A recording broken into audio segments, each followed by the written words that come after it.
Hello everyone. Last lecture में हमने straight line के बारे में पढ़ा था। तो वहाँ हमने स्लोप और जो लास्ट टॉपिक था हमारा लाइन में वो था आपका इंटरसेप्ट। तो किसी भी स्ट्रेट लाइन का स्लोप कैसे फाइंड आउट किया जाता है, देन इंटरसेप्ट कैसे कैलकुलेट करते हैं, ये हमने पढ़ा। आज हम नया टॉपिक स्टार्ट कर रहे हैं यूनिट 4 में, और वो है आपका इंटीग्रेशन। सो इंटीग्रेशन में हम पढ़ेंगे कि बेसिकली इंटीग्रेशन क्या होता है, इनडेफिनिट और डेफिनिट इंटीग्रल्स क्या होते हैं, डिफरेंट फॉर्मूले क्या होते हैं, और इंटीग्रेशन के क्वेश्चंस को सॉल्व करने के लिए दो तीन तरीके हम यूज़ करते हैं, like substitution, partial fraction.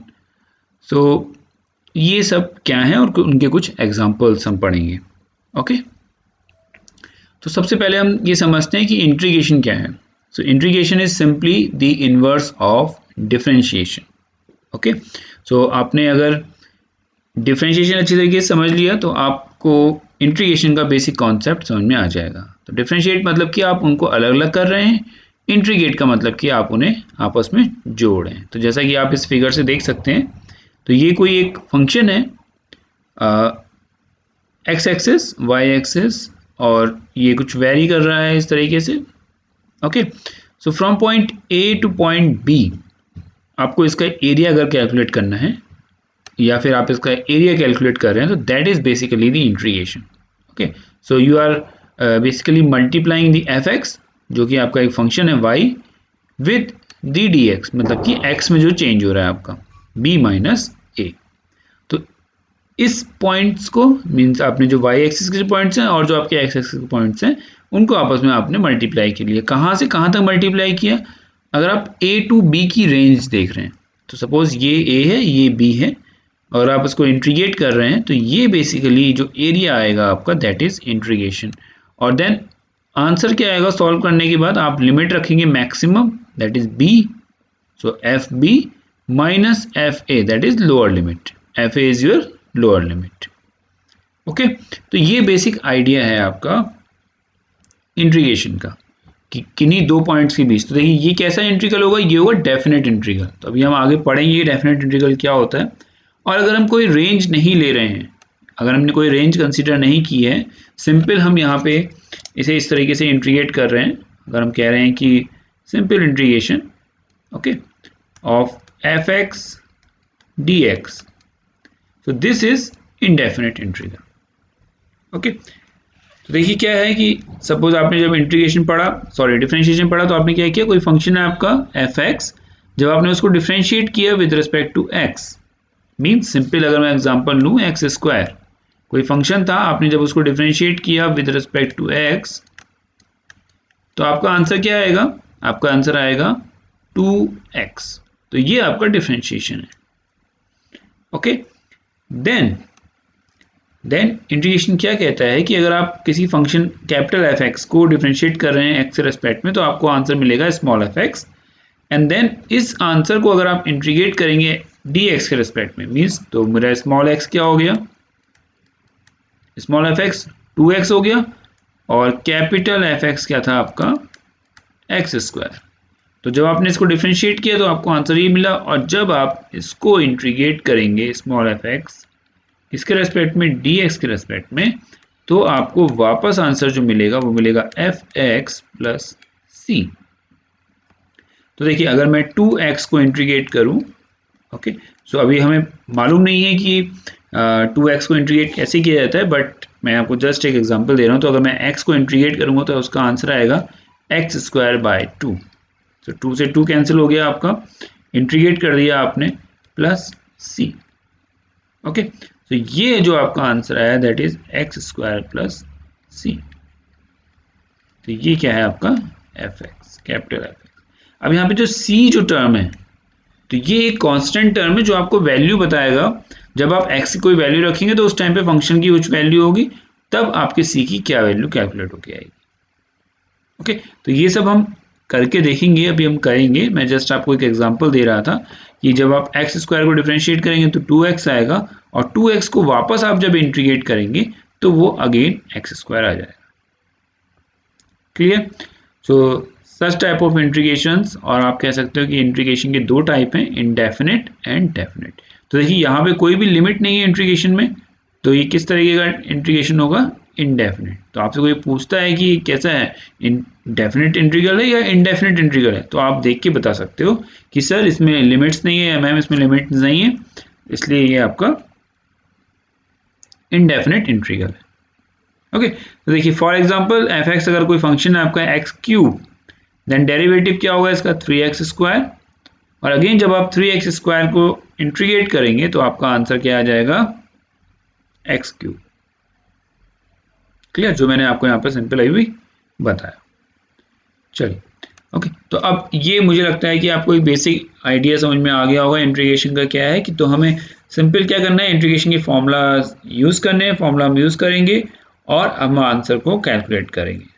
Okay, सो आपसे कोई इंटीग्रेशन में जस्ट उसकी अगर डेफिनेशन कोई पूछता है, आप ये फिगर बना सकते हैं, तो आप लिख सकते हैं integration is used to define and calculate the area of the region bounded by the graph of functions. Okay, तो बेसिकली हम इंटीग्रेशन में क्या करते हैं, एरिया कैलकुलेट करते हैं। चलिए, तो ये हैं हमारे कुछ फॉर्मूले जो हमें याद होने चाहिए। तो मैं वन बाय वन उनको पढ़ता जाऊंगा, आप इनको जस्ट अपनी कॉपी में नोट डाउन करिएगा। आप एक वाइट पेपर पे इनको लिख लीजिए और कहीं पे जहाँ भी आपकी स्टडी टेबल है वहाँ पर आप इनको लगा लीजिए। आप 2-3 बार अगर इनको देखेंगे तो आपको ये याद हो जाएंगे, और देन आप इनको यूज जब करेंगे, क्वेश्चन जब आप सॉल्व करेंगे, तो जैसे जैसे आपके पास क्वेश्चन आएंगे इनके बेसिस पे आपको ये फॉर्मूला इजीली याद होते रहेंगे। ओके, तो देखिए सबसे पहला जो फॉर्मूला है that is integration of x to the power n dx। तो अभी जो मैं आपको बता रहा था, ठीक है, तो x to the power n, n की वैल्यू क्या होगी, 0 1 2 3, निगेटिव में हो सकती है, माइनस में हो सकती है। ओके, तो वो क्या हो जाएगा, सपोज अगर यहाँ पे मैं कहूँ कि, तो देखिए यहाँ पे n इक्वल टू -1 क्यों लिया है अभी समझते हैं, बट मैं जस्ट आपको समझा रहा हूँ कि n की वैल्यू सपोज यहाँ पे 2 है, तो इसका मतलब क्या करना है आपको, एक्स स्क्वायर का इंटीग्रेशन करना है। ओके, सो एक्स स्क्वायर का इंटीग्रेशन करना है किसके रेस्पेक्ट में, dx के रेस्पेक्ट में। तो देखिए क्या होता है, x to the power n+1, ऊपर क्या है n+1, तो 2+1 डिवाइड बाय n+1, तो देखिए कितना हो जाएगा ये x³ divide by 3। Clear, plus c। Okay, अब देखिए यहाँ पे ये n इक्वल टू -1 नहीं होना चाहिए। क्यों नहीं होना चाहिए, आपको सिंपल दिख रहा होगा यहाँ पे नीचे क्या आ रहा है, देखिए n+1, अगर आप n की जगह -1 रखेंगे तो -1 + 1 कितना हो जाएगा, 0। सो ये कितना हो जाएगा, x to the power -1 + 1 divide by -1 + 1, तो नीचे हो जाएगा 0, और जब 1/, नीचे हो जाएगा 0, ऊपर क्या हो जाएगा, x to the power 0 divide by 0, तो ये क्या हो जाएगा, नॉट डिफाइंड। ओके, तो ऐसा नहीं होना चाहिए, तो इसीलिए आपके n की वैल्यू -1 नहीं हो सकती, बाकी सारी कोई भी n की वैल्यू आप इंटीजर वैल्यू ले सकते हैं। क्लियर, चलिए दूसरा फॉर्मूला है इंटीग्रेशन ऑफ dx। तो dx तो देखिए हर जगह आपको मिलेगा ही, तो इसका मतलब आप यहाँ किसका इंटीग्रेशन कर रहे हैं, यहाँ आप बेसिकली इंटीग्रेशन कर रहे हैं 1 का। सो 1.dx, इंटीग्रेशन ऑफ 1.dx। अब 1 का इंटीग्रेशन जब आप करेंगे तो आंसर क्या मिलेगा आपको, x। ओके, c आपको हर जगह लिखना है प्लस c कांस्टेंट, क्योंकि अगर c की वैल्यू आप फाइंड आउट करेंगे तो आप उनको यहाँ पुट करेंगे। ओके, चलिए नेक्स्ट फॉर्मूला क्या है आपका, cos x। तो cos x सिग्नल, अगर आप cos x सिग्नल को इंटीग्रेट करेंगे तो आंसर क्या आएगा, sin x plus c। sin x dx, तो अगर आप sin x को इंटीग्रेट करेंगे तो आंसर क्या आएगा, -cos x। तो ये आपको याद करने पड़ेंगे कि भाई अगर आपसे किसी ने पूछा sin x का इंटीग्रेशन क्या होता है, या कहीं फॉर्मूले में अगर आप क्वेश्चन में अगर कहीं यूज कर रहे हैं इंटीग्रेशन ऑफ sin x, तो आपको मालूम होना चाहिए कि sin x का इंटीग्रेशन -cos x होता है।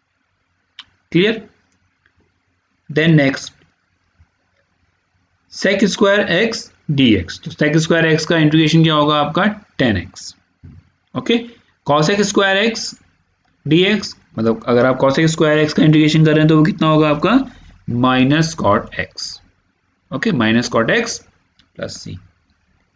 तो ये आपके बेसिकली ट्रिग्नोमेट्रिक इंटीग्रेशन से, मतलब ट्रिग्नोमेट्रिक फंक्शंस कहीं आपको मिलेंगे तो आपको डायरेक्ट क्या करना है, उनके इंटीग्रेशन को इन फॉर्मूलों की हेल्प से रिप्लेस करना है। Okay, then integration of sec x tan x, इसका इंटीग्रेशन क्या होगा आपका sec x। Integration of cos x into cot x, so answer आएगा आपका, या इसका इंटीग्रेशन होगा आपका minus cos x x। Clear. चलिए अब देखते हैं कुछ इनवर्स फंक्शन, मतलब कि अभी तक तो ये क्या थे, नॉर्मल ट्रिग्नोमेट्रिक फंक्शंस थे, बट ऐसे कोई फंक्शन जिनको हम इंटीग्रेट करते हैं और क्या आते हैं आपके पास, इनवर्स फंक्शंस आते हैं। Suppose integration of 1 upon under root 1 minus X square, इस फॉर्म में अगर आपको क्वेश्चन में कहीं दिखाई देता है कि हाँ, अगर हमारे पास सॉल्व करने के बाद फॉर्मूला क्या बन रहा है, 1 upon under root 1 minus X square. Suppose आपने सॉल्व किया और आपको क्या मिला, 1 upon under root 1 minus X square, इसको आपको इंटीग्रेट करना है। तो आप सिंपल क्या लिख देंगे, यहाँ पे आपको कुछ नहीं सोचना है, आप इसका सीधे सीधे फॉर्मूला यूज कर लेंगे और यहाँ के लिख देंगे साइन इनवर्स एक्स। क्लियर। तो अभी हम क्वेश्चन सॉल्व करेंगे, हमें कई जगह पे फॉर्मूला यूज करने हैं। Then under root of under root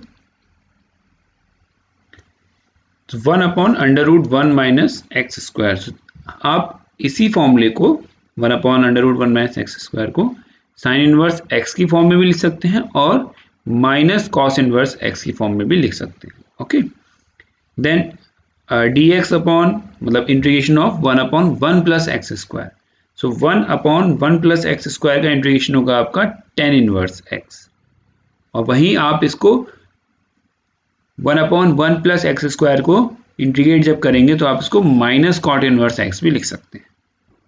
okay, तो ये साइन का ध्यान रखिएगा। तो आपको ये एक्चुअली डिपेंड करता है कि आप किस फॉर्मूले में रख रहे हैं, मतलब आप साइन में, आपको साइन इनवर्स में चाहिए या आपको कॉस इनवर्स में चाहिए, तो उस तरीके से आप इनको यूज कर सकते हैं। Okay, so minus cos inverse X and minus cot inverse X for the same integration 1 upon 1 plus X square.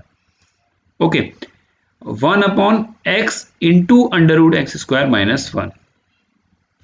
Clear. तो इसका इंटीग्रेशन क्या होगा आपका, sec inverse X. Okay, sec inverse X. Then अगर आप इंटीग्रेट कर रहे हैं 1 upon X under root X square minus 1 means 1 upon X into under root X square minus 1, तो आप इसको सेक इनवर्स एक्स के साथ साथ क्या ले सकते हैं, minus cos x inverse x. Clear. तो ये आपके इनवर्स वाले फॉर्मूले हो गए, यानी 1 upon under root 1 minus X square और 1 upon 1 plus X square, and third one is 1 upon X into under root X square minus 1। चलिए, okay, now next is exponential. तो अगर आप एक्सपोनेंशियल को इंटीग्रेट करेंगे, e to the power x को अगर आप इंटीग्रेट करेंगे तो आपको आंसर इंटीग्रेशन में e to the power x ही मिलेगा। ओके, 1 अपॉन एक्स को अगर आप इंटीग्रेट करेंगे तो देखिए log x को हम डिफरेंशिएट कर देते तो हमें आंसर मिलता था 1 अपॉन एक्स, तो 1 अपॉन एक्स को अगर मैं इंटीग्रेट करूंगा तो मुझे आंसर क्या मिलेगा, log x। क्लियर। अब अगर मैं a to the power x को इंटीग्रेट कर रहा हूं, okay, a to the power x को अगर मैं इंटीग्रेट कर रहा हूं तो मुझे आंसर क्या मिलेगा, a to the power x divide by log a, divide by log a। तो ये कुछ फॉर्मूले हैं जो आपको याद होने चाहिए, मैक्सिमम इन्हीं का यूज होगा आगे क्वेश्चंस में। बहुत ज़्यादा डीप में या बहुत ज़्यादा डेप्थ में हमें नहीं जाना है इंटीग्रेशन को लेके, बेसिक हमें मालूम होना चाहिए, क्योंकि हम फार्मेसी के पॉइंट ऑफ व्यू से इस सब चीज़ों को पढ़ रहे हैं। तो कहीं भी अगर हम रेट ऑफ रिएक्शंस यूज़ कर रहे हैं तो डेफिनेटली वो कुछ चेंज है, जैसे मैंने आपको पहले लेक्चर्स में पढ़ाया, डिफरेंशिएशन में मैंने आपको पढ़ाया, तो आप बेसिकली कर क्या रहे हो, रेट निकाल रहे हो। तो रेट क्या होगा, डी ओवर डी एक्स। तो रेट अगर आप डी ओवर डी एक्स अगर आप फाइंड आउट कर रहे हो तो कहीं ना कहीं अगर आपको उसका फिर फंक्शन अगर डिफाइन करना है तो आपको इसको इंटीग्रेट करके उस फंक्शन की वैल्यू निकालनी है। तो हमारा बेसिकली काम इतना ही है कि हमें मालूम हो कि इंटीग्रेशन के कौन से बेसिक फॉर्मूले हैं जो हमें यूज़ करने हैं, डिफरेंशिएशन के कौन से बेसिक फॉर्मूले हैं जो हमें फार्मेसी में यूज़ करने हैं, और हम इजीली अपने रिएक्शंस को और आप कह सकते हैं इक्वेशंस को सॉल्व कर सकें। ओके, अब ये फॉर्मूले पढ़ने के बाद और बेसिक इंटीग्रेशन का आइडिया हमें हो गया है, ये फॉर्मूले हमें याद करने हैं। अब हम तीन तरीके से इंटीग्रेशन करेंगे। ओके, सो वो तीन तरीके क्या हैं या किस तरीके से क्वेश्चंस को सॉल्व करना है, जैसे अभी हम नेक्स्ट लेक्चर में पढ़ेंगे सब्स्टिट्यूशन मेथड। तो इंटीग्रेशन हम करेंगे with the help of substitution method. तो हम समझेंगे सब्स्टिट्यूशन मेथड क्या है। सब्स्टिट्यूशन का मतलब क्या है कि आप किसी वैल्यू को सब्स्टिट्यूट कर रहे हैं, उसे आप देन सॉल्व कर रहे हैं। उसके बाद हम with the help of partial fraction समझेंगे कि किस तरीके से इंटीग्रेशन किया जाता है। हमने फर्स्ट यूनिट में पार्शियल फ्रैक्शन पढ़ा था, तो हम उसकी हेल्प से भी देखेंगे इंटीग्रेशन कैसे करते हैं। और थर्ड हम पढ़ेंगे इंटीग्रेशन बाय पार्ट्स। तो ये तीन तरीकों से हम अपने इंटीग्रेशन के क्वेश्चंस को सॉल्व करने की कोशिश करेंगे, मतलब सीखेंगे हम कि कैसे किया जाता है। ओके, सो पहला जो आपका मेथड है that is method of substitution. Okay, तो ये फॉर्मूले आप फिलहाल मैं आपसे यही कहूँगा कि आप इन फॉर्मूलों को याद करिए। कुछ और बेसिक फॉर्मूले अगर हमें ज़रूरत पड़ेगी तो हम आगे जब क्वेश्चंस करेंगे तो हम वहाँ सीखेंगे। तो इन फॉर्मूलों को आप याद करिए। नेक्स्ट लेक्चर में हम रूल ऑफ इंटीग्रेशन के साथ स्टार्ट करेंगे और सबसे पहले हम पढ़ेंगे मेथड ऑफ सब्स्टिट्यूशन। ओके, सो आज के लेक्चर के लिए इतना ही। Thank you.